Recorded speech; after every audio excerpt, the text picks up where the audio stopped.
Welcome to the Only Overs Football Show.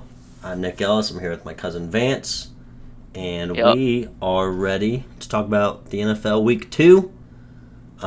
Week 1 was a tough week to predict, I would say. There were some pretty big upsets on some games that we like the spreads on a lot, like Denver minus 6.5. I like that one a lot. They lost. I was pretty confident in Saints minus 5.5. They didn't lose the game, but it was a 1 point game. Jags Colts was a draw. So, pretty weird week. I think we both went pretty close to even. Only because of Thursday Night Football last week. I hit a lot on that, and then I had a pretty bad week overall. But we're back. Week 2 should be a little bit easier. I would think we know more about the teams and everything. So, we'll see how it goes. Yep. You going first? That's fine. Yeah, we're gonna do it a little bit different. We're not gonna talk about every single game. We're just gonna talk about the bets we like from now on. But we will always talk about the Thursday game and give a bet on that. So really big Thursday night game. We got the Chargers versus the Chiefs. This is probably the best game of the week, I would say. There's a few good ones, but I like this one a lot. Two of the best teams in the NFL. I thought the Chiefs looked like the best team in the NFL. Chiefs are a minus 198, Chargers plus 166. Chiefs are favored by 4.5. I don't love that line. I am going Chiefs money line with my pick. The Chargers did beat the Raiders, and Justin Herbert looked pretty good, but overall, I wasn't super impressed with the Chargers, actually. Their pass rush looked like it was pretty good, but really Derek Carr just didn't have any pocket awareness. The interceptions that they got were all off of pretty bad underthrown balls. The defenders were beat. They're going to have no Keenan Allen this week. I don't know about J.C. Jackson yet, but I think the Chiefs just looked so good. I think Patrick Mahomes didn't look like he lost anything with Tyreek Hill being gone. I think, if the Chargers pass rush does decent against Mahomes, he's going to move and get out of there, and he thrives in chaotic situations. So I think Chiefs money line minus 198 is a pretty good bet for this one, but it's going to be a great game. Yeah, I'm going Chiefs money line as well. Keenan Allen's out, and honestly, if the Raiders don't make the mistakes that they made, they could possibly win that game. And like you said, the Chiefs look better than anyone. Yeah. And Mahomes looks like he did the year he won MVP. It's just scary when he looks that good. Even without Tyreek Hill, they didn't miss a beat. Yeah. So it's I don't know, with Keenan Allen being out and them not utilizing Mike Williams at all last week. I mean, I just don't see this going too well for the Chargers, but Yeah. I mean, they're still pretty good. So Yeah. And this is the only game I have a prop bet for. I did a lot of prop bets last week. This is the only one I have. I'm always going to do one for Thursday. I did Mike Williams touchdown. He wasn't really used last week, but this week he'll have a full week being prepared as the wide receiver 1. I'm sure they're going to look at the film and be confused as to why they didn't use Mike Williams. So Mike Williams touchdown plus 150. I like. yeah, I did Juju plus 130 for a touchdown. Yeah, I think it'll be hard to predict the Chiefs ones. They seem to utilize everyone pretty well in that offense. Yeah. So my next game, we'll do New England versus Pittsburgh because we both have that game. I'm pretty surprised that Pittsburgh is an underdog in this. It's just slight. Pittsburgh's a plus 108. New England minus 126, and they're favored by 2.5. I went Pittsburgh money line at plus 108. I put $50 on it the other day. I don't understand this line. Pittsburgh offense did look bad. I'll give them that. But that defense looked incredible against Joe Burrow, Jamar Chase, Joe Mixon, those guys. That defense was amazing. While New England's offense looked terrible against the Dolphins, who do have a good defense. But, the Steelers are coming off a win against the Super Bowl champs where their defense looked great. I think the Patriots are one of the worst teams in the NFL. I said that before Sunday. I bet on them to win less than 6 games. I don't think Mac Jones is very good. They are all over the place with their coordinators. Like Matt Patricia, I think, is the offensive coordinator right now, calling offensive plays. Don't like that. So I think Pittsburgh. It'll probably be a close game, pretty sloppy defensive game, but I think Pittsburgh takes that one. Yeah, my biggest fear on this one is the injuries on Pittsburgh. Right, you got Najee Harris shaken up. Watt is not playing, which that's huge. And then, you never know what you're gonna get out of Mitch Trubisky. He could really come out there and really ruin a game for you. So He tried. yeah, with that being said, I do think Pitt has a good chance at winning, but I just took him at plus 2.5 just in case they blow it and lose by 1 or 2 somehow. I got the safe side and I can still win the bet.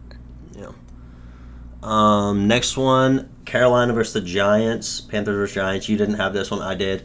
I like Carolina money line. They're underdogs as well. They're a plus 108 against the Giants. The Giants are minus 126, favored by 1.5. The Giants, I understand they beat Tennessee, but I wasn't really impressed. I was impressed with Saquon Barkley for sure, but I still think the Giants are a bad team. I'm not going to give them a bunch of props for beating the Titans on a blown 40-yard field goal, which lost me $300. Like I would have won $300 if Randy Bullock just made that field goal, and he missed. Carolina, on the other hand, they started off really slow against the Browns, and then they did kind of start to figure it out, but it was too late. People forget, like, the Browns' defense is loaded. Like, a lot of people thought the Browns were going to be decent with Deshaun Watson. Their offense isn't good, but that defense is still loaded, so I think Carolina can have success against the Giants. I think they're going to use Christian McCaffrey more. I think he had like 10 carries or something. They're going to have to get that up, and they're going to have to double that. I mean, you got to get CMC the ball. And I think they're going to do that. I think the Giants, I don't know if I'd say the win was a fluke, but I think they're a fluke team. I'm not going to give the Giants props. I still think they're bad. So I'm going to go Carolina money line as the underdogs in that one. And that's one that you're not betting. So No. Until they learn how to use CMC, I'm not touching Carolina. So next you got Tampa Bay versus New Orleans. I didn't bet that. Yeah, my biggest thing here is New Orleans. I get they looked good, right? But they also played Atlanta, who's not a good team. You couldn't convince me that Atlanta's a good team, and they had to kick a game-winning field goal. Tampa Bay came out against last year the highest scoring team in the NFL last year, or one of them. You know, a team that like won over 10 games, and they shut them. They didn't. They're the only team that didn't allow a touchdown. Tampa Bay's the only team that didn't allow a touchdown. Their pass rush is insane. Their linebackers are insane. Their DBs are insane. Their offense is efficient. No one stops Tom Brady. I mean, he moves the ball with ease. It doesn't matter. Like, he always gets him in scoring position. That's just how it is. So, like, with the Saints struggling against the Falcons, and the Falcons almost won that game. I mean, we were a missed field goal kick away from them losing, from the Saints losing. So, like, Tampa -3 just seems like an easy bet because everything I saw from Tampa, they shut down a team that has some good-ass players on it. Like, I get they lost Cooper, but they still have studs at wide receiver. I mean, CeeDee Lamb was targeted 7 times, had, like, a catch. I mean, Zeke was getting 5 yards a carry, but the other, Pollard, was only getting a yard a carry. So and the Saints didn't use Kamara. Kamara looked like shit. I mean, Kamara looked horrible. So if he's still sluggish and he's not going to come out and like perform at a high level, there's not like Jameis. I don't see Jameis carrying them to cover. I mean, I think the Saints or the Bucks could easily cover a 3-point spread. Yeah. And then you also have Washington versus Detroit, which is one that I didn't touch. Yeah, Washington is an underdog versus Detroit. Detroit's a little banged up too. They've got a bunch of offensive linemen that are struggling, and then Swift is missing practice. I'm not gonna lie, Washington looked good. Wentz looked good. He's got games where he looks good, and then games where he's like, I'll just give it away. He tried to give it away against Jacksonville, where he threw back-to-back picks and then let them take the lead, but he did throw 4 touchdowns. He utilized all of their Jahan Dotson got 2 touchdowns. Samuel did well. Terry McLaurin got the ball. I mean, he got the ball to everyone. Yeah, so all four of those guys had touchdowns. He fits in with the offense. He knows how to use his players. I mean, Gibson did good.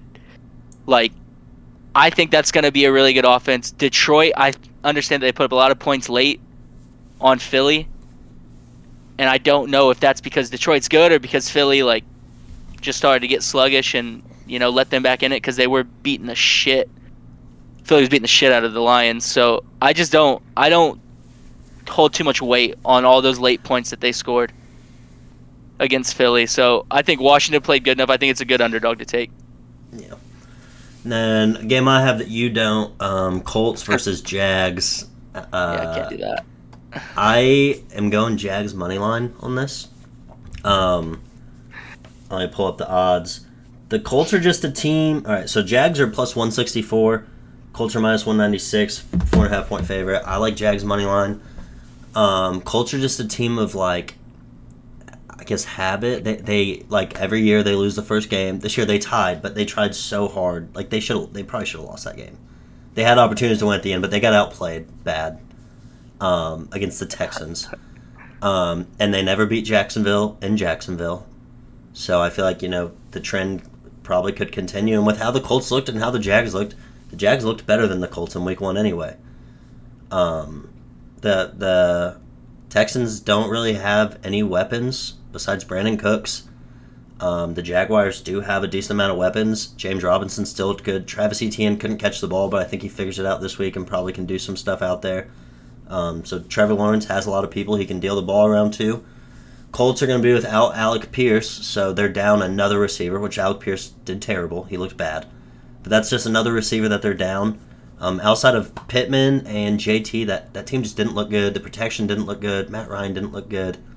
I think Travon Walker might have a good game.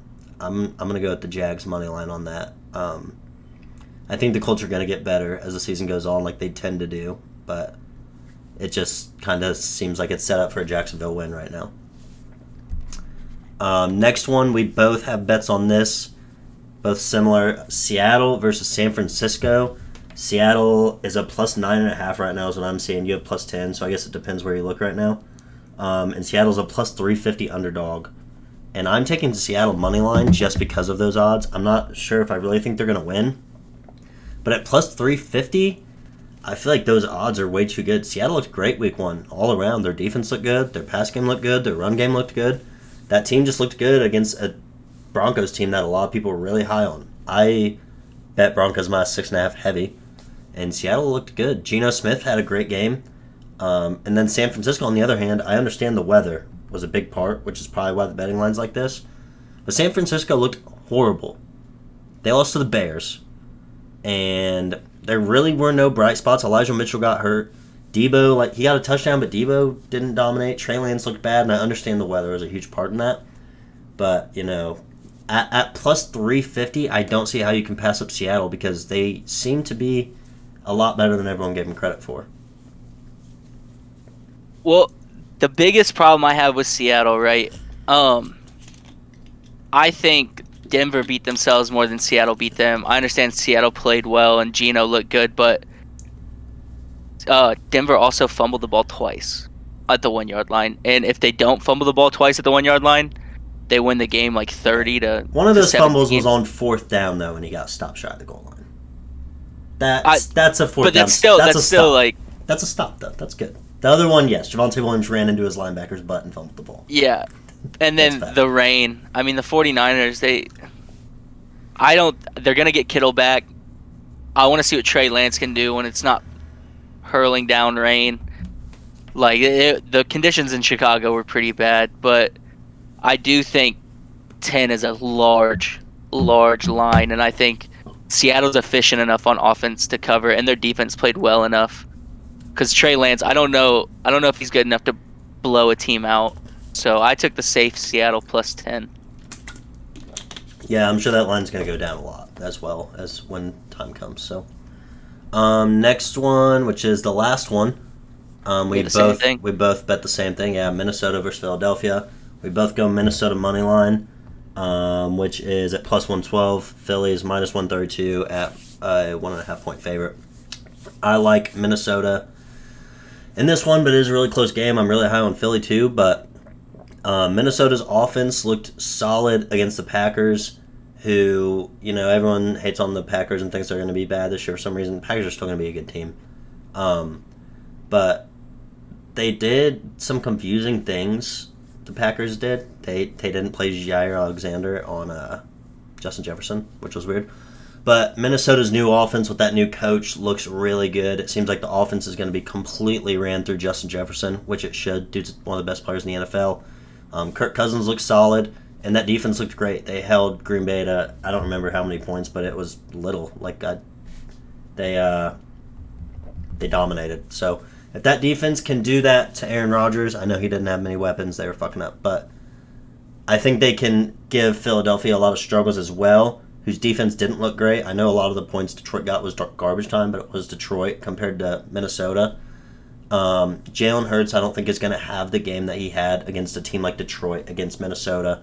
DeAndre Swift's having ankle problems already, so who knows if he's even going to play or if he's going to be healthy. I feel like all signs kind of just point to Minnesota in this one. I think everyone always hypes up Minnesota like they could be good. They have a good roster. I think this year might actually be the year that they do it. Yeah, I mean, I'm pretty much on the same boat with you on that one. I just think Philly giving up a lot of points late is something to worry about. And the way Minnesota they look good all around. I mean, as long as they keep feeding Jefferson and their new coach, I mean, it shows that their offense looks pretty damn good. So I'm taking Minnesota as the underdogs. Yeah. So, recap here. Vance took Kansas City money line, Pittsburgh plus 2.5, Tampa Bay minus 3, Washington money line, Seattle plus 10 or 9.5, whatever you're betting on, Minnesota money line. I took Kansas City money line. Oh, Andy took a Juju touchdown. I took Kansas City money line, Mike Williams touchdown, Carolina money line, Pittsburgh money line, Jacksonville money line, Seattle money line, and Minnesota money line. I did not mess with the spreads this week. So hopefully we can win you guys some money. Thank you guys for watching, and we'll see you guys next time.